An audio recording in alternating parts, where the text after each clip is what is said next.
నిండా గుడి గంటలు సీరియల్ టుడే ఎపిసోడ్. రోహిణి వాళ్ళ మామయ్య ప్రభావతి వాళ్ళ ఇంటికి వచ్చి రోహిణి వాళ్ళ నాన్న మలేషియాలో పోలీసులు అరెస్ట్ చేశాడని చెప్తాడు. అప్పుడు రోహిణి నాన్న అని గట్టిగా అరుస్తుంది. ప్రభావతి, రోహిణి, నువ్వు, మనోజ్, అలాగే మీ మామయ్య మలేషియాకి వెళ్ళి మీ నాన్నని విడిపించండి, ఆస్తులు కూడా విడిపించండి అనేసి అంటుంది. రోహిణి వాళ్ళ మామయ్య, రోహిణి కానీ ఎవరైనా వాళ్ళు వాళ్ళ నాన్న కోసం వస్తే మలేషియా పోలీసులు వాళ్ళని అరెస్ట్ చేస్తున్నారు అని చెప్తాడు. చెప్పి పాపను జాగ్రత్త అని వెళ్ళిపోతాడు.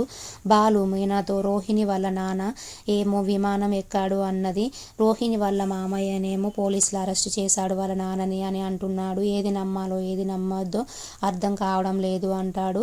ప్రభావతికి మీనా కాఫీ ఇస్తే ప్రభావతి కాఫీని విసిరిగొడుతుంది. ప్రభావతి మీనను తిడుతుంది. ప్రభావతి, మీన నీ వల్లే ఇంట్లో అన్ని సమస్యలు వచ్చాయి, శృతి నీ వల్లే ఇంటికి రావడం లేదు, మీనా అందరం కలిసి ఉండాలి అని ఉంటుంది అత్తయ్య అని అంటుంది. మీనా, నేను శృతిని కలిసి ఇంటికి రమ్మని అడిగాను, శృతి మనసు మార్చుకొని వస్తుంది. బాలు మీనా దగ్గరికి వచ్చి, శృతి దగ్గరికి ఎందుకు వెళ్ళావు మీనా, నువ్వు రవి దగ్గరికి ఎందుకు వెళ్ళావు అంటుంది. నేను శృతి రవి ఇద్దరు కలిసి ఇంటికి రండి అని అడిగాను అని మీనా అంటుంది.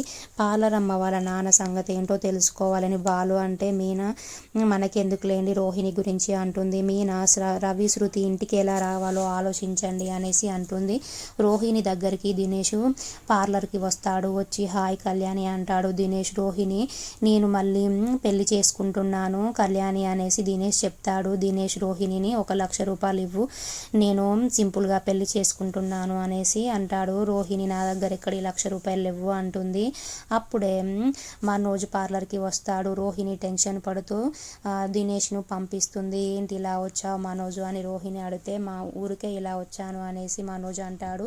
మనోజ్ వాళ్ళ నాన్న దగ్గరికి వచ్చి, అమ్మ నువ్వు కూడా కూర్చో మనోజ్, నేను చదివిన చదువుకి ఇక్కడ జాబ్ లేదు, కెనడా వెళ్తాను, నాకు డబ్బులు కావాలి కాబట్టి ఇంటి పేపర్లు నాకు ఇవ్వండి అనేసి అంటాడు.